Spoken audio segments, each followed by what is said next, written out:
Salut tout le monde, c'est Loyan et bienvenue dans ce nouvel épisode du podcast Grandir en Dieu. Aujourd'hui, on aborde l'une des questions les plus importantes. Dieu veut quoi pour ma vie? On va parler d'appel, de timing, de portes ouvertes et surtout comment avancer quand on n'a pas toutes les réponses.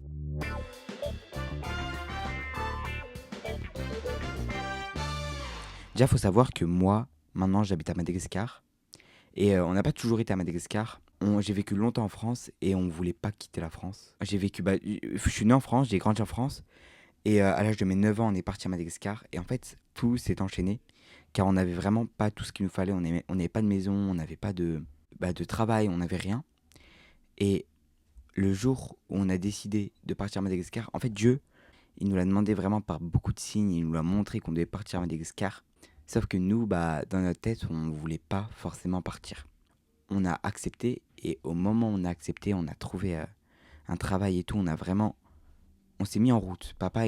Mon père, il allait quitter son travail. Donc mon père, il allait quitter son travail. Et le jour, dans le train, dans le TGV pour quitter son travail, il a reçu un message d'un autre travail à Madagascar qui l'a appelé parce qu'ils étaient intéressés par son profil. Vous voyez comment Dieu il est grand? Non, c'est incroyable comment Dieu il est grand. En fait, j'ai vraiment appris que Dieu, il guide mieux un cœur en mouvement qu'un cœur paralysé. Peut-être que si mon père il se serait pas mis en route pour aller quitter son travail, il aurait peut-être pas reçu cette offre pour ce nouveau travail. Voilà. Le premier point, faut clarifier ce que Dieu veut déjà pour ta vie. Déjà, il y a deux missions que Dieu a préparées pour ta vie. Il y a la mission générale, donc pour tous, un global pour tout le monde. Dieu il veut qu'on grandisse spirituellement. Dieu ne nous appelle pas à être des bébés spirituels, à avoir une relation vraiment proche avec lui. Et à chaque jour, à essayer d'améliorer cette relation. Dieu, il nous appelle à aimer notre prochain comme nous-mêmes, à aimer ceux qui nous ont volés, à aimer ceux qui nous ont dérobés. Dieu nous appelle à aimer tout le monde, à aimer toutes choses. Déjà, il faut savoir que Jésus, il aime même ceux qui l'ont persécuté. Waouh. Et nous, on n'arrive pas à aimer notre voisin de classe juste parce que il a dit une bêtise sur nous. Vous voyez? Dieu nous appelle à aimer. Dieu nous appelle à être fidèles. Dans la Bible, c'est marqué que celui qui est fidèle dans les petites choses est fidèle aussi dans les grandes choses. Il nous appelle aussi à avancer avec sanctification. Ça veut dire avancer en étant saint. Avancer par le sang de Jésus qui nous rend saints. Il nous appelle aussi à servir les autres, à servir le ministère, à servir sa volonté, à servir vraiment dans chaque sphère de la société de Dieu. Après, donc le deuxième appel qu'on a, c'est la volonté particulière. Donc c'est pour chaque personne spécifiquement.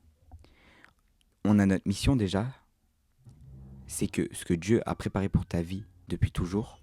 Notre carrière, ça va être les études qu'on va faire, les diplômes qu'on va avoir et toutes ces choses-là. Après, on aura nos choix de vie. Donc ça va être tous les choix que tu auras dans ta vie.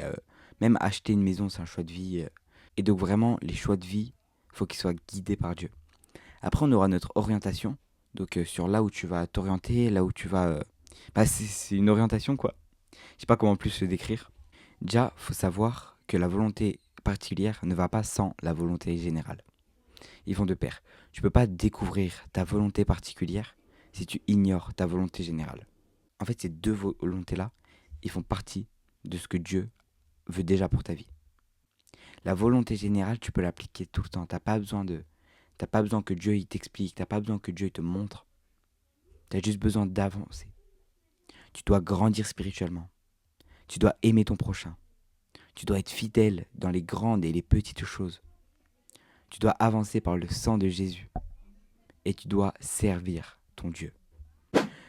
Du coup, je pense qu'on va entrer dans le deuxième point. Mes points sont très courts, hein. Ils vont durer max 5-6 minutes. Donc le deuxième point, c'est comment Dieu y parle dans la vraie vie. Je vais vous donner les 5 voies principales de Dieu. La première, c'est sa parole en fait, c'est la Bible. Parce que Dieu, il le dit, même dans la Bible, il le dit, que la Bible, c'est la parole de Dieu. Donc comment tu veux que Dieu te parle si tu lis même pas la Bible? Si la Bible, c'est la parole de Dieu, faut que tu lises la Bible. Parce que la Bible, c'est pas juste ce livre-là où Paul a parlé, où Paul a écrit, ou gna gna gna, machin machin. C'est la parole, c'est là où Dieu, il vous parle. Dieu, il parle à travers la Bible, les amis. On a le deuxième point, c'est le deuxième petit point, c'est la paix intérieure. Quand tu dois faire un choix de vie, par exemple, on va revenir dans les choix de vie, quand tu dois faire un choix de vie, tu dois acheter une voiture, tu as cette paix intérieure. Tu sais que c'est ça. Tu sais que c'est la bonne voiture. Tu vois, cette paix intérieure qui est inébranlable. Si la voiture se casse demain, cette paix, elle est toujours là. Parce que c'était le bon choix. Et bah, cette paix, c'est comment Dieu te parle. Après, on a les circonstances. Dieu, des fois, il empêche quelque chose par des circonstances. Si tu veux faire quelque chose dans ta vie, des fois ça arrive. Hein. J'ai déjà vu des gens, ils essayaient de forcer parce qu'il y avait des obstacles. Mais ils n'ont pas compris que ces obstacles, c'était les circonstances que Dieu y mettait dans leur vie pour empêcher cette chose d'arriver. Donc les circonstances, faut pas négliger les circonstances. Les conseils de personnes mûres. Vous voyez votre personne, votre prédicateur, des personnes mûres vraiment spirituellement. Et bah Dieu, il va parler à travers ces personnes pour vous communiquer. Par exemple, ça peut être à travers ce podcast. Ça peut être à travers d'autres podcasts que vous trouvez sur Internet. Ça peut être à travers votre père, votre mère en Christ. Ça peut être à travers votre pasteur. Après, on a le fruit, ce qui porte de la vie. Ça veut dire que Dieu, il va te parler à travers ce que tu fais aussi. Matthieu 12, 33, on reconnaît l'arbre à ses fruits. Ou Luc 6, 44, chaque arbre se reconnaît à son fruit. Des fois, quand on est vraiment à un niveau bien ancré en Jésus, on va commencer à porter du fruit. Dans le sens où Dieu va nous diriger afin que l'on porte du fruit et que l'on transmette le Saint-Esprit. Moi, je vais vous parler, j'avais fait justement le premier épisode sur la procrastination. Il faut savoir que quand j'ai fait cet épisode, je procrastinais encore un petit peu. J'étais toujours dans la procrastination. J'ai réécouté 3 fois cet épisode tellement il m'a parlé. Maintenant, je ne procrastine plus du tout. Dieu, il parle simplement. Il n'y a pas toujours besoin de signes spectaculaires. Des fois, oui, ça arrive que Dieu il parle par des signes incroyables et tout. Et c'est vraiment super cool. Mais des fois, on a juste besoin d'avoir cette paix intérieure. Le petit 3, comprendre sa saison. Il y a beaucoup de chrétiens qui se trompent dans ce qu'ils doivent faire parce qu'ils ignorent leur saison. En gros, il y a 4 grandes saisons. La saison d'apprentissage, qui consiste à former ton caractère, à former qui tu es spirituellement, former qui tu es dans la vie de tous les jours. Ça, c'est la saison d'apprentissage. Sans la saison d'apprentissage, tu peux pas faire de grandes choses. Tu peux pas atteindre ton don de prophétie, atteindre des choses incroyables juste parce que le don de prophétie, il réside dans le caractère. Juste parce que tout ce que Dieu y met dans ta vie, ça réside dans comment tu le montres dans la vie de tous les jours. Après, on a la deuxième saison, c'est la saison de service. Par exemple, c'est pour te mettre au service d'un projet, te mettre au service de ton église. Ça peut être aller, je sais pas, aller chanter à l'église, tu vois, c'est une saison de service. Ou c'est la saison d'une vision, tu vois. Par exemple, moi, ma saison de service, c'était justement quand je suis parti à Madagascar en 2021, parce que c'est parti d'une vision. Après, on a la saison de construction. Par exemple, bâtir une famille, c'est une saison de construction. Créer ton entreprise, c'est une saison de construction. Créer ton ministère, c'est une saison de construction. Et être stable dans ta vie, c'est une saison de construction. Tu peux pas transmettre quelque chose si même toi, tu n'es pas stable dans ta vie. Et ça passe par la saison de construction. Tu peux pas être stable dans ta vie si tu n'as pas formé ton caractère. Tu ne peux pas bâtir une famille si tu n'as pas de vision. Tu vois ? Dans la Bible, c'est marqué qu'un peuple sans vision est un peuple mort. C'est pour ça que chaque saison sert. Après, on a la dernière saison, des grandes saisons principales. Faut pas négliger qu'il y a des petites saisons entre-temps, une saison de récolte, une saison de découverte et tout. Mais ça, c'est des petites saisons. Ces grandes saisons, c'est les saisons de l'appel en fait. C'est les saisons de ce que Dieu veut mettre dans ta vie. C'est les saisons de ce que Dieu veut transmettre dans ta vie. Du coup, on a la saison 4, c'est la saison de transition. C'est quand Dieu ferme une porte et prépare la suivante. Par exemple, là, on est parti à Madagascar, mais Dieu va peut-être fermer cette porte de Madagascar pour agir autrement. Peut-être que Madagascar, ça va devenir vraiment notre pays et qu'on n'aura pas besoin de continuer dans cette porte-là. Dieu y ferme une porte et prépare la suivante. Et chaque porte commence par justement ces 4 saisons. On est arrivé à Madagascar, on ne pouvait pas directement partir sur Diego. C'est une ville à Madagascar parce que on voulait y aller parce que c'était notre ville de cœur, notre ville où Dieu nous appelait. Dieu nous a appelés à rester sur Tana. C'est la ville, c'est la capitale. Parce qu'on avait besoin de comprendre comment fonctionnait Malgache. Comprendre comment tout ça, ça fonctionnait. En fait, ça, c'était la saison, justement, d'apprentissage. Après, on avait la saison de service. Donc, par exemple, ma mère, elle a créé une école. Après, par exemple, on a imaginer une école, vu comment on devait faire l'école, se former justement à cet apprentissage de l'école, trouver notre méthode de comment l'école allait fonctionner. Ça, c'était la saison de service, une vision. Après, on a créé l'école, saison de construction. Et la saison de transition n'est pas encore arrivée, Dieu laisse encore la porte ouverte, mais quand Dieu va préparer la prochaine saison, on sera prêt, parce qu'on a fait toutes ces saisons-là. Le prochain point, c'est comment décider sans être paralysé. En gros, il y a une méthode qui marche très bien, c'est le test de la paix. P-A-I-X. P pour paix. Est-ce que mon cœur se calme quand j'avance? A pour alignement. Est-ce que c'est aligné à la Bible et à mes responsabilités? I, c'est pour impact. Est-ce que cela produit du fruit? X pour expertise.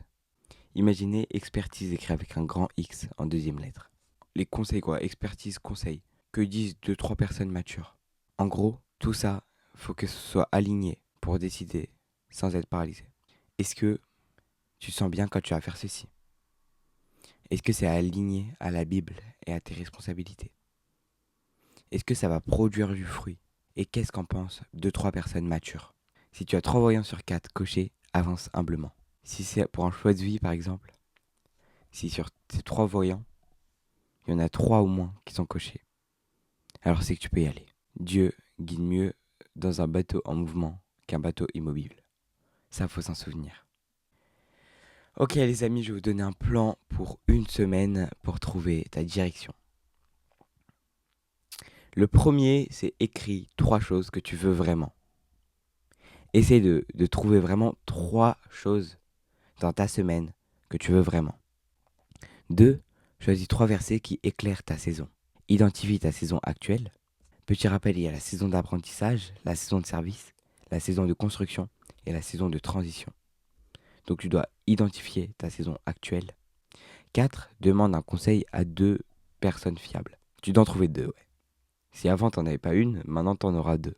5, note les contraintes. Pas des contraintes imaginées, mais des contraintes réelles. Des contraintes qui t'empêchent là maintenant de te lancer. Si c'est la procrastination, note-la. Va voir mon dernier épisode. Faut que ce soit des contraintes réelles. Et pas des contraintes que tu imagines, qui peuvent se passer. 6, fais un petit pas sur tes projets, sur les choses que tu veux vraiment. Tu fais un petit pas, tu t'élances, pas de test. 7, prends une décision devant Dieu. Voilà, alors je pense qu'on en a fini pour cet épisode. Je vais conclure par une prière. Seigneur Père, je te remercie pour la chance que tu m'as donnée de pouvoir écrire ce podcast. Seigneur, que ces personnes qui écoutent ce podcast après, ils puissent se sentir édifiés, ils puissent se sentir nouveaux et qu'ils puissent trouver la direction dans laquelle tu les appelles. Dans le nom de Jésus-Christ de Nazareth. Amen. C'était Loyan et on se retrouve pour un prochain épisode.